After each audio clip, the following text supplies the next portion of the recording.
एक बहुत बड़ा प्रश्न पूछने जा रहा हूं। इस संसार में सबसे अधिक सुखी कौन है? अब कोई कहेगा वो व्यक्ति जो सबसे अधिक धनी है, जिसके पास सबसे अधिक धन है, आभूषण है, स्वर्ण है। कोई कहेगा किसी राज्य का राजा, क्योंकि वो शासन कर पाता है, उसके आदेश के बिना कुछ भी नहीं होता, आदि इत्यादि। इसका उत्तर यदि मैं दूं तो मैं इतना ही कहूंगा कि संसार का सबसे सुखी व्यक्ति वो है जो संतुष्ट है। उसके पास संतुष्टि रूपी धन है जो उसको सुखी रखता है। अब ये संतुष्टि ये कैसे आती है जीवन में? ये आती है धैर्य के कारण। धैर्य ये भाव अत्यंत शक्तिशाली। ये धैर्य ही है जो हमारी धरती को धरती माता बनाता है, क्योंकि ये धरती माता धारण करती, सहती, धैर्य रखती है और अपना कर्म करती जाती है। ये धैर्य ही था माता सीता में जो रावण का अंत हुआ। ये धैर्य ही था जो नारायण ने कच्छप अवतार धारण किया, एक बड़े से पर्वत को अपने ऊपर धारण किया और समुद्र मंथन संभव करवाया। इसलिए सर्वप्रथम धैर्य को अपने मन में लाइए। यही धैर्य आपको संतुष्टि की ओर ले जाएगा और यही संतुष्टि आपको लोभ, मोह, लालच से दूर ले जाएगी सुख की ओर। और तब ये मन प्रसन्न होकर कहेगा, राधे राधे। मनुष्य सदैव बड़ा मनुष्य बनना चाहता है, सदैव इसी की कल्पना करता है। किंतु प्रश्न ये है कि मनुष्य बड़ा कब बनता है? जब वो धनी बन जाए, जब उसके पास अधिक मान, वो अधिक रूपवान हो या अधिक शक्तिशाली। मनुष्य बड़ा मनुष्य तब बनता है जब संकट के समय वो किसी के साथ खड़ा रहे। तो सर्वप्रथम ये सीखिए। कदाचित इसीलिए हनुमान राम के लिए इतने बड़े, कदाचित इसीलिए बलराम दाऊ मेरे लिए इतने बड़े। यदि आप भी जीवन में बड़ा बनना चाहते हैं तो किसी के साथ उसके दुख के समय में, उसके संकट के समय में उसका साथ निभाइए, उसके साथ खड़े रहिए। ये मन प्रसन्न होकर कहेगा, राधे राधे। जीवन में सबसे अधिक महत्वपूर्ण वस्तु कौन सी? घर, वाहन, स्वर्ण, धन। यदि मैं आपको सत्य बताऊं तो जीवन में सबसे अधिक महत्वपूर्ण कोई वस्तु है ही नहीं। यदि कुछ महत्वपूर्ण है तो वो है भाव, करुणा, मित्रता, मातृत्व, वात्सल्य और सबसे अधिक महत्वपूर्ण प्रेम। अपने इस जीवन में यदि आप इस समस्त जीवन को वस्तुओं का खेल बना के रख देंगे तो जीवन में आनंद नहीं रहेगा। अपने इस जीवन को भावनाओं का घर बनाए। ये मन प्रसन्न होकर कहेगा, राधे राधे। मनुष्य की एक अत्यंत विचित्र प्रवृत्ति होती है दूसरों के विषय में, उनके जीवन के विषय में, व्यक्तित्व के विषय में, भविष्य के विषय में अनुमान लगाना। ये अनुचित है। किसी के भूतकाल को लोग देख के भविष्य बता देते हैं, वर्तमान को देख के उसका भविष्य का अनुमान लगा लेते हैं।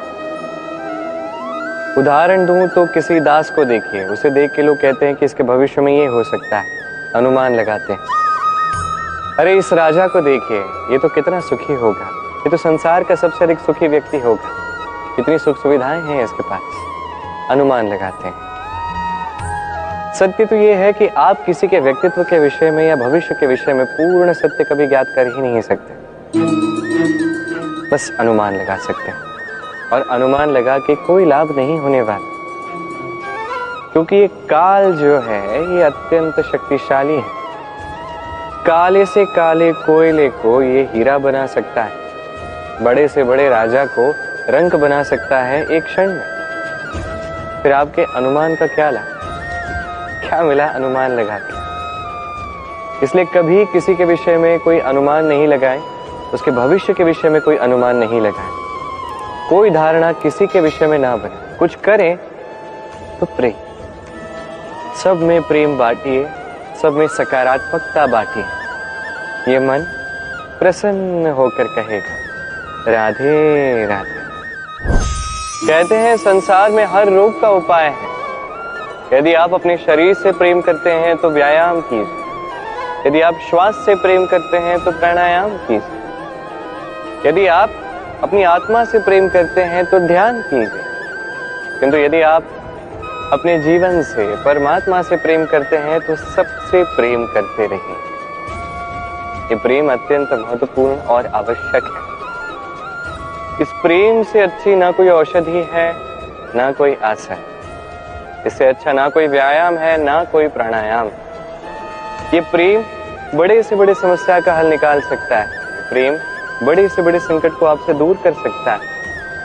ये प्रेम आपको जीवन जीना सिखाता है, क्योंकि ये प्रेम ही जीवन का वास्तविक सार।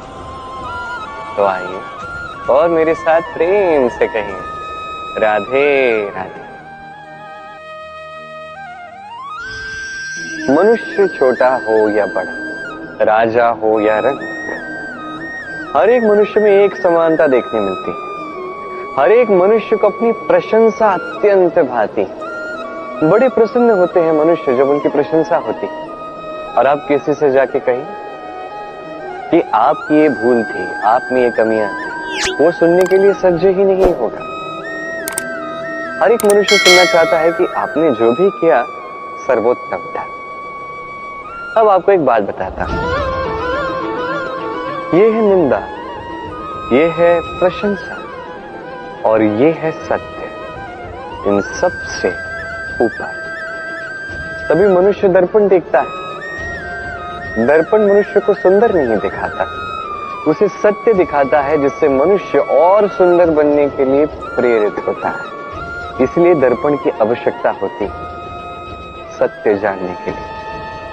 जीवन में निंदक प्रशंसक से कहीं अधिक महत्वपूर्ण होता है। क्यों? क्योंकि वो आपको आपकी कमियां दिखाता है, आपकी भूल दिखाता है, एक अवसर देता है आपको स्वयं को सुधारने के लिए और श्रेष्ठ बनाने के लिए, कि प्रशंसक नहीं कर पाता। तो जीवन में जब भी निंदा होती है तो उसका आकलन कीजिए, सकारात्मक रूप से उसे देखिए। यदि स्वयं को कुछ शिक्षा दे सकते हैं तो निश्चित रूप से दीजिए। मन प्रसन्न होकर कहेगा राधे राधे। कभी किसी पपीहे को देखें, कहा जाता है कि वर्ष भर में केवल एक बार अपनी प्यास बुझाता है, वो भी आकाश में मंडरा रहे मेघों द्वारा बरसाई गई वर्षा की बूंदों से, और कहीं से वो अपनी प्यास नहीं बुझाता। पूरे वर्ष भरी गर्मी सहता है, भरी सर्दी सहता है, बस एक आस में कि वर्ष में एक बार वो मेघ आएंगे, वर्षा करेंगे और मेरी प्यास को बुझा देंगे। क्या है? विश्वास है। विश्वास ही है कि वर्ष में एक बार वो मेघ आएंगे जो प्यास बुझाएंगे। अब देखिए, सूर्यमुखी का पुष्प रात भर अंधकार से लड़ता है, उसे विश्वास है प्रातःकाल में सूर्य उसे अवश्य दर्शन देंगे। ये विश्वास ही था जो एक छोटी सी नौका लेके मनु निकला और समस्त सृष्टि को प्रलय से बचा लिया। ये विश्वास ही था प्रेम पर, जो वानरों और भालुओं की सेना लेके श्री राम ने आक्रमण किया समस्त वरदानधारी असुरों की, राक्षसों की लंका पर, और विजय भी प्राप्त। ये विश्वास ही विश्व की आस। विश्वास कीजिए कि आप सर्वश्रेष्ठ हैं और कर्म करते जाइए बस।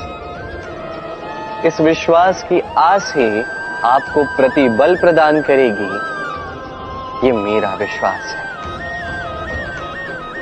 आइए और मेरे साथ प्रेम से कहिए राधे राधे।